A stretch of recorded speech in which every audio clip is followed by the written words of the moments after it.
Matemáticas. Permíteme que pase rápidamente y antes de todos los temas pendientes a un tema que es a la vez un activo vital para tu carrera y una barrera en potencia para la misma: las matemáticas, el gran espantajo para muchos científicos en ciernes. Menciono esto no para sermonear, sino para animar y ayudar. En esta carta quiero tranquilizarte. Si ya estás bien preparado, digamos que te defiendes en cálculo y geometría analítica, si te gusta resolver rompecabezas y si piensas que los logaritmos son una manera clara de expresar variables que se extienden por varios órdenes de magnitud, entonces bien por ti, tu capacidad me reconforta. No estaré muy preocupado por ti, al menos no ahora mismo, pero ten en cuenta que unos fundamentos matemáticos fuertes no garantizan, lo repito, no garantizan el éxito en la ciencia. Retomaré más adelante esta advertencia, de modo que sigue atento a mis palabras. En realidad, tengo muchas más cosas que decir a los amantes de las matemáticas en particular. Si, en cambio, te falta algo de preparación matemática, incluso si te falta mucha, relájate. No eres en absoluto el único en la comunidad científica y he aquí un secreto profesional para animarte. En la actualidad, muchos de los científicos de más éxito del mundo son, desde el punto de vista matemático, poco más que semianalfabetos. Una metáfora aclarará la paradoja de esta afirmación.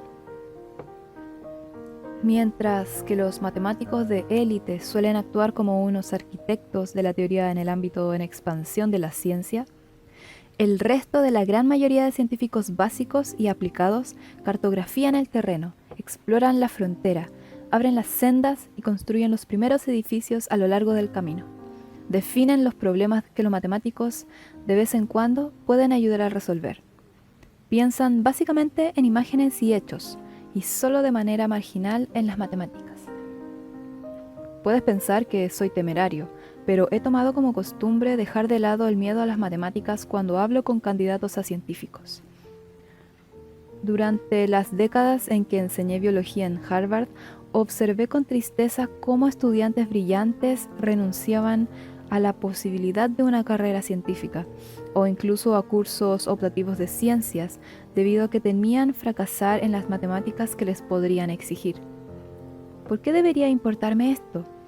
Porque estos matematófobos privan a la ciencia de una cantidad inmesurable del talento del que hay una necesidad perentoria y privan a muchas disciplinas científicas de algunos de sus jóvenes más creativos. Es esta una hemorragia de capacidad intelectual que hemos de restañar. Ahora te diré de qué manera puedes moderar tus ansiedades. Debes comprender que las matemáticas son un lenguaje, regido, como los lenguajes verbales, por su propia gramática y sistema de lógica.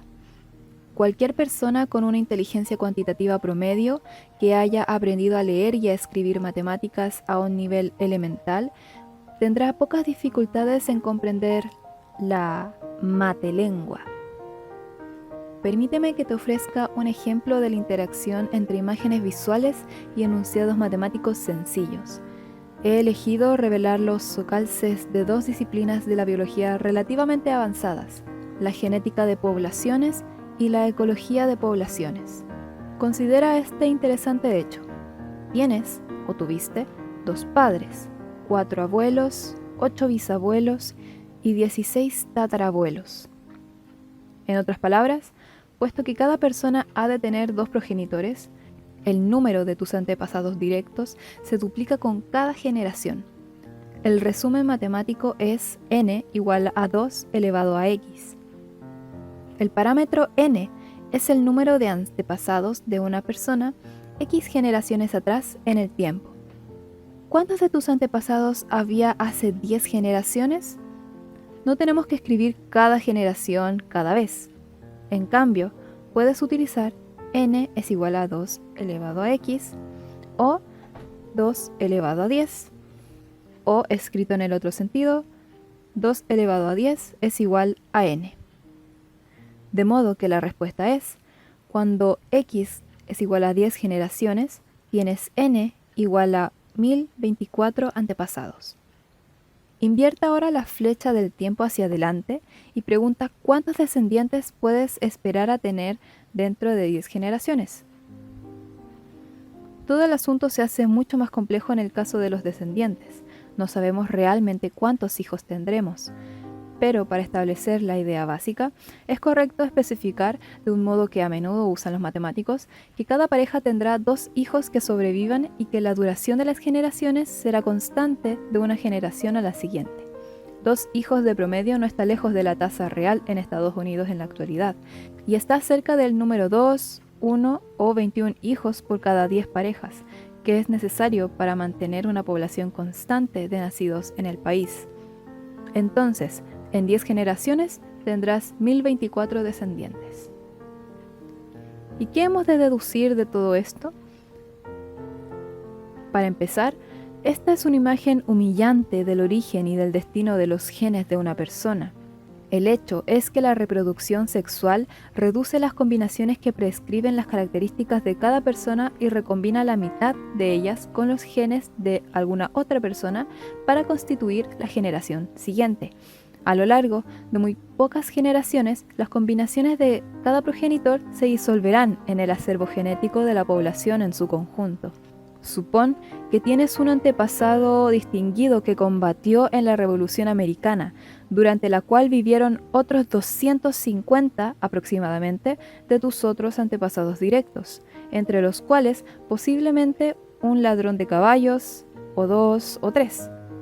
Uno de mis 8 tatarabuelos, un veterano confederado de la Guerra de Secesión, era un comerciante de caballos notoriamente tramposo, si no un ladrón consumado. A los matemáticos les gusta tomar la medida del crecimiento exponencial a partir de contar simplemente los saltos de una generación a la siguiente, hasta el estado mucho más general que se ajusta a una población grande durante un momento temporal determinado, por hora, minuto o intervalos más cortos, según elijan. Esto se hace mediante el cálculo, que expresa el crecimiento de una población en la forma de n partido en dt es igual a Rn, que dice que en un intervalo muy corto de tiempo, dt, la población crece una determinada cantidad de n y la tasa de crecimiento es la ecuación diferencial de n partido en dt. En el caso del crecimiento exponencial, n, el número de individuos de la población en aquel instante, se multiplica por r, una constante que depende de la naturaleza de la población y de las circunstancias en que vive. Puedes tomar cualquier n y r que te convengan y hacer funcionar estos dos parámetros durante todo el tiempo que quieras. Si la ecuación diferencial de n partido en dt es mayor que 0 y se permite que la población de bacterias, ratones, humanos, pongamos por caso, crezca a la misma tasa de manera indefinida, en unos pocos años, sorprendentemente pocos, la población pesaría más que la Tierra, más que el sistema solar y finalmente más que todo el universo conocido. Es fácil producir resultados fantásticos con teorías matemáticamente correctas. Hay muchos modelos que se ajustan a la realidad y que producen implicaciones objetivas que pueden llevarnos a una nueva manera de pensar. Una de ellas, famosa y descubierta a partir del crecimiento exponencial del mismo tipo que acabo de describir, es la siguiente. Supón que hay un estanque en el que se coloca un nenúfar con su hoja flotante. Esta se duplica en otros 2, que a su vez también se duplican. El estanque acabará por llenarse de nenúfares y, al cabo de 30 días, los nenúfares ya no podrán duplicarse. ¿Cuándo está medio lleno el estanque? El día 29.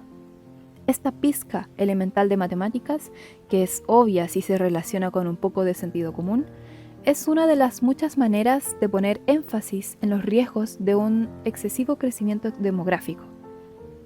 Durante 2 siglos, la población humana global ha estado duplicándose cada pocas generaciones.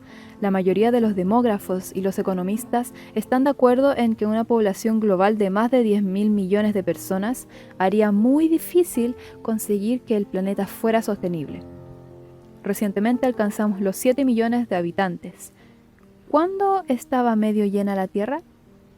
Hace unas décadas, dicen los expertos. la humanidad se precipita contra la pared. Cuanto más tardes en conseguir ser, por lo menos, semi-alfabeto en matemáticas, más difícil va a ser que domines su lenguaje. De nuevo, igual que ocurre en los lenguajes verbales. Pero puede hacerse, y a cualquier edad. Hablo como una autoridad en el tema, porque soy un caso extremo. Al haber pasado mis años escolares previos al instituto en escuelas del sur, relativamente pobres, no cursé álgebra hasta mi primer año de estudiante en la Universidad de Alabama.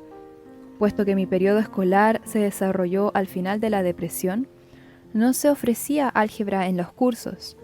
Finalmente, llegué al cálculo cuando era profesor titular en Harvard, a los 32 años.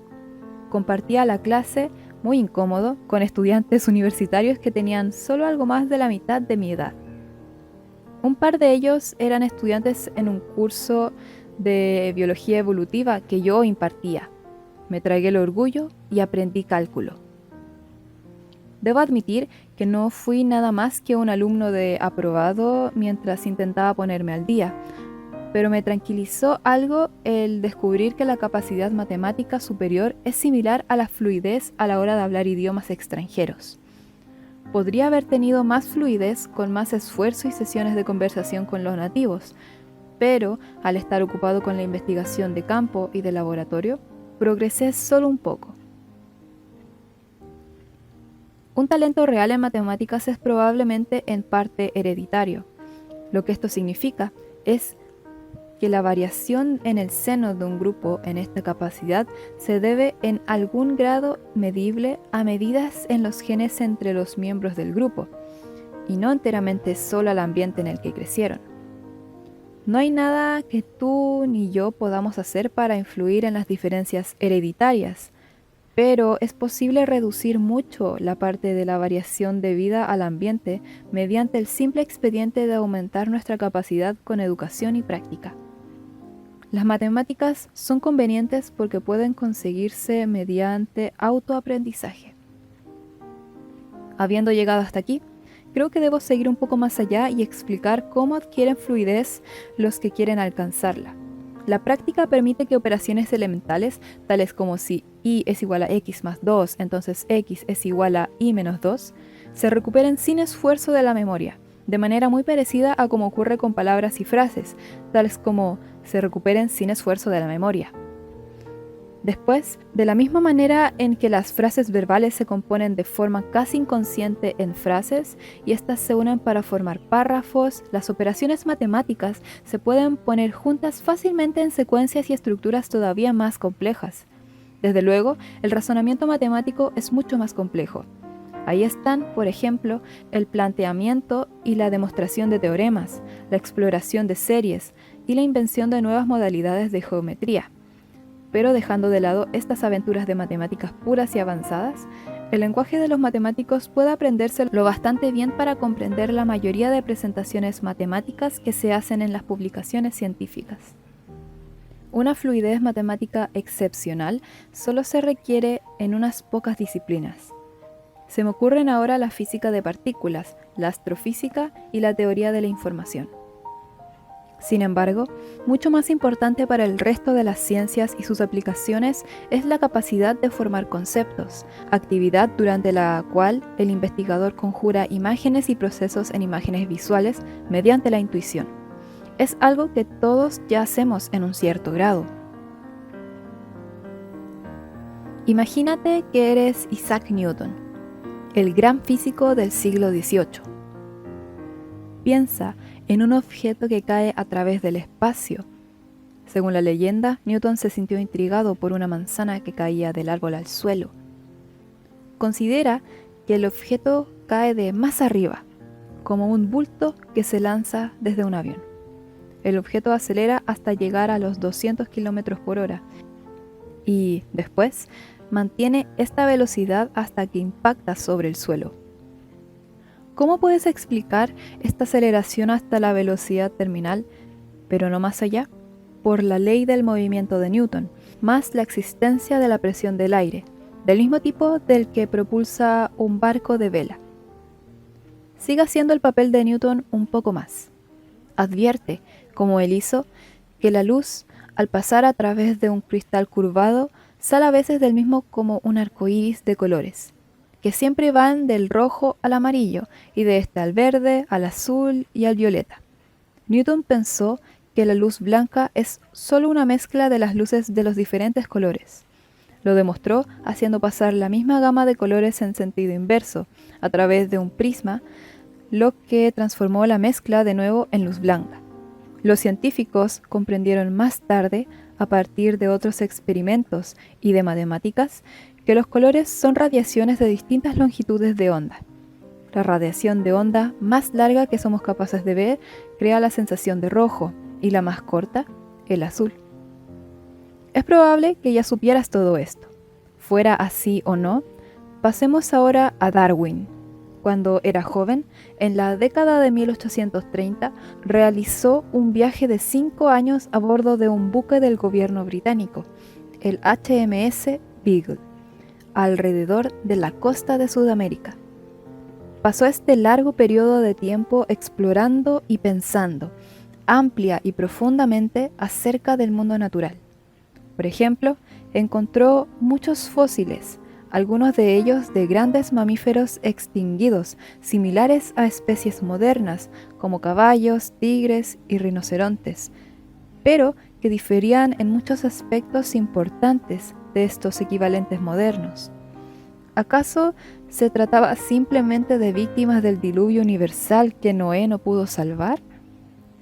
Pero esto no podía ser, debió pensar Darwin. Noé salvó a todas las especies de animales. Era evidente que las especies sudamericanas no estaban entre ellas.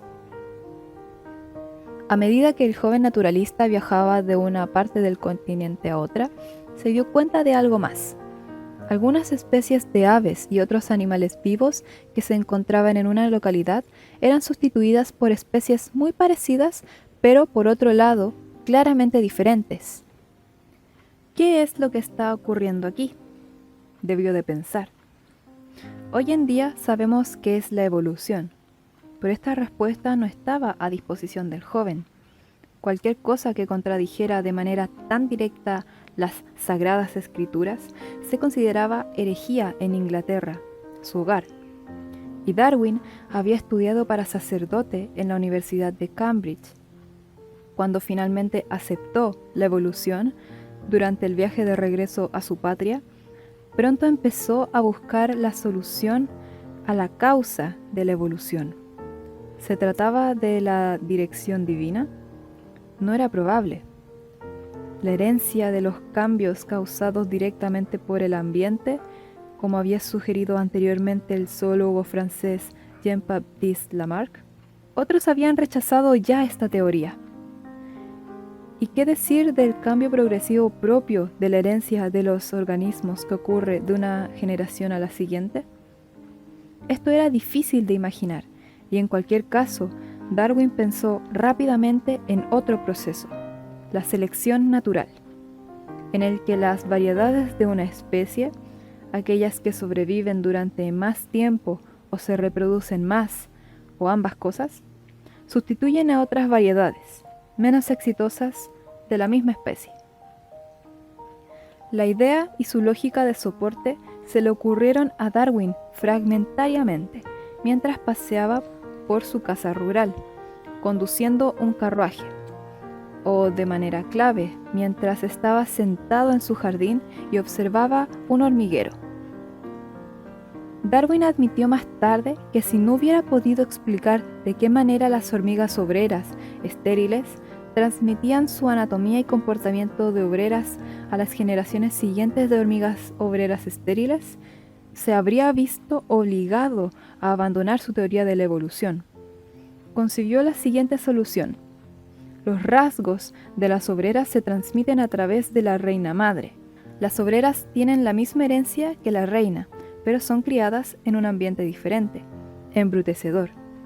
Un día, durante esta elucubración, cuando una criada lo vio en el jardín, mirando un hormiguero, hizo referencia a un famoso y prolífico novelista que vivía cerca cuando dijo eso.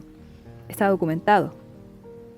Qué lástima que Mr. Darwin no tenga una manera de pasar tiempo, como Mr. Thackeray. Todos soñamos despiertos a veces, como si fuéramos un científico, a uno u otro nivel. Mejoradas y disciplinadas, las fantasías son el manantial de todo el pensamiento creativo. Newton soñaba, Darwin soñaba, tú sueñas. Las imágenes evocadas son vagas al principio. Pueden cambiar de forma y aparecer y desaparecer. Se hacen algo más firmes cuando se esbozan como esquemas en blocs de papel y adquieren vida cuando se buscan y encuentran ejemplos reales. Los pioneros de la ciencia solo en raras ocasiones hacen descubrimientos extrayendo ideas de las matemáticas puras. La mayor parte de las fotografías estereotípicas de científicos que estudian filas de ecuaciones escritas en la pizarra reflejan a profesores que explican descubrimientos que ya se han llevado a cabo.